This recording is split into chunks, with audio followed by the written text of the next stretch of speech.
It just happened, and the fallout is explosive. In a stunning move, Canada has officially halted copper exports to the United States, leaving the US reeling from a $4.2 billion loss and sending Donald Trump into a furious meltdown. The announcement came just moments ago, and it's already rocking the markets, manufacturing plants, and political circles across North America. Teck Resources and Hudbay Minerals, two of Canada's biggest copper suppliers, have slammed the brakes. Ottawa has stepped in to freeze future contracts. And while Washington struggles to make sense of it, Wall Street just watched copper prices skyrocket by 13% overnight. This is no longer just about tariffs or political games. It's about the backbone of the modern economy, the copper that powers wires, motors, electric vehicles, and entire industries. Before we break it all down, hit that subscribe button, like the video, and tap the bell so you never miss the truth behind headlines.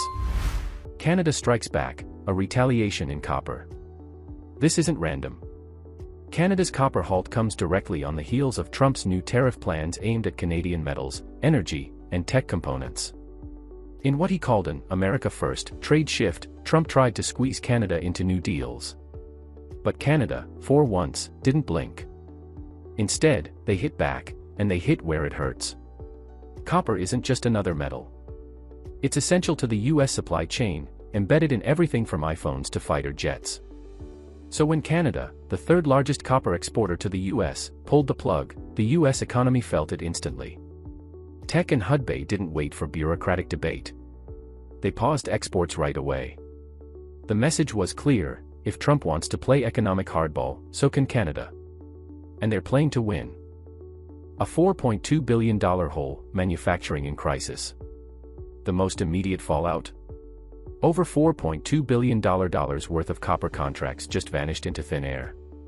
US companies, especially those in tech and auto sectors, are scrambling. Everything from EV batteries to construction wiring depends on a stable copper flow.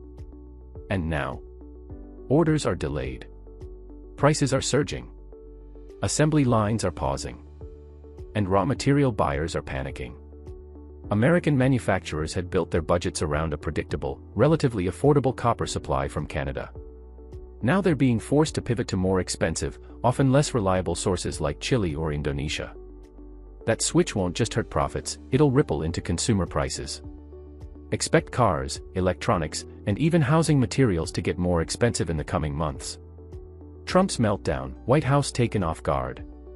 Donald Trump did not see this coming. According to insider sources, he was informed mid-morning, and let's just say, the reaction wasn't subtle.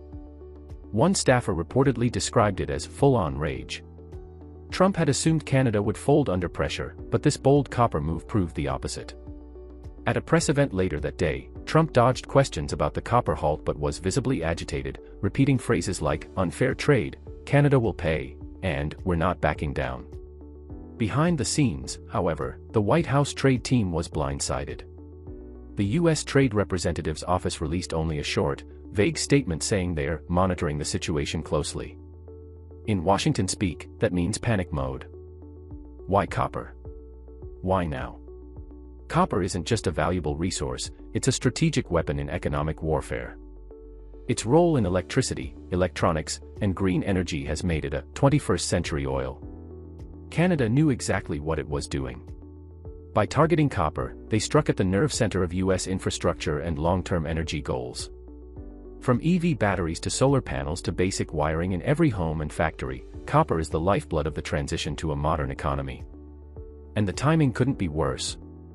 The U.S. is already dealing with inflation, slowing GDP, and shaky supply chains. By halting copper, Canada amplified all of those weaknesses, without firing a single shot.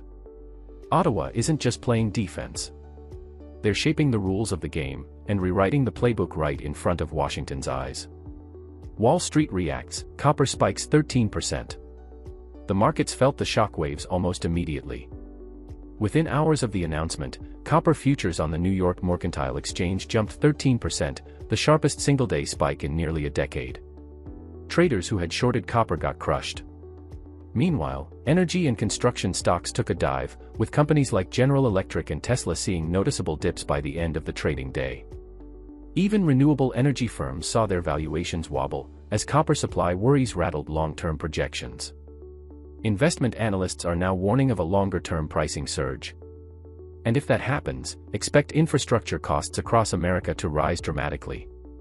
From local governments trying to lay new power lines to tech startups wiring new data centers to housing developers already squeezed by material costs, everyone will feel the squeeze. Copper isn't just rising, it's roaring, and the market is bracing for impact. Factories scramble, layoffs imminent. For manufacturers, this copper crunch is more than just a logistical issue. It's a survival threat. Plants in states like Michigan, Ohio, and Pennsylvania, which rely heavily on Canadian copper, are already warning of delays, temporary shutdowns, and even layoffs. One mid-sized electric motor plant in Indiana said it only has 8 weeks' worth of supply left. After that, workers go home. Trump's tariff policies were meant to revive U.S. industry. But this copper retaliation could do the opposite, crippling domestic production and making imported goods even more expensive. And that's a dangerous combination heading into election season. The supply chain domino effect. Copper isn't just copper. It's a central piece in a complex global puzzle. When Canada halted shipments, it didn't just impact raw copper buyers. It disrupted smelters, refiners, shipping lines, and secondary industries all the way down to small appliance makers. Telecom companies, electric vehicle manufacturers, and even military hardware suppliers are now scrambling to secure alternative sources. The ripple effects are spreading fast across sectors that many Americans rely on daily. And here's the kicker: Canada had been one of the most stable and reliable copper suppliers in the world. Replacing them isn't just hard. It's nearly impossible in the short term. So even if new deals with Peru or Mongolia are signed tomorrow, the US is looking at months, or even years, of instability in this critical sector. It's a logistical nightmare with no quick fix. China and Russia move in. You know who's not sitting on the sidelines? China and Russia. As the US scrambles to fill its copper void, China has already begun ramping up purchases from Canada. Yes, while the US is locked out, China is moving in, quietly but aggressively, to lock down the very copper Trump just lost access to. Beijing understands that controlling copper means influencing the future of technology and energy. And Russia. Reports suggest they've offered discounted copper deals to US manufacturers, with strings attached. Moscow sees an opportunity to make America choose between ethics and economics. It's a dangerous game, but one that US companies may be forced to play if alternatives don't emerge fast. Every delay gives China and Russia a stronger foothold in the supply chain America once took for granted, and once the control is lost, it's almost impossible to claw back. Energy projects at risk. Let's talk clean energy. The Biden administration's climate push depends on copper. Wind turbines, solar panels, EV charging stations, they all require it. The Department of Energy had planned to expand copper wiring across new grid projects starting this fall. Now, those projects are either delayed or dramatically over budget. This copper cut doesn't just set the US back economically. It hits the country's climate strategy, infrastructure goals, and energy independence. And those long-term hits might be even harder to repair than the immediate market damage. Is this just the beginning? Canada has made its move. But it may not be the last. Analysts are now warning that other exports, like lithium, uranium, or rare earth elements, could be next. If Trump continues to escalate tariffs, expect Canada, and even other G7 allies to fight back using the very materials the US depends on to function. This could trigger a wider trade war, not just with Canada but with the entire resource-rich North. And if that happens, the US might be facing shortages not just in copper, but in the entire basket of modern industrial resources. Let's be honest, this didn't have to happen. Trump believed a tough stance would bring Canada to the table.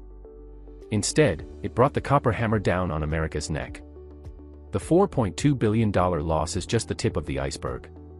We're talking factory shutdowns, job losses, rising prices, and weakened energy projects, all because Washington underestimated Ottawa's willingness to strike back.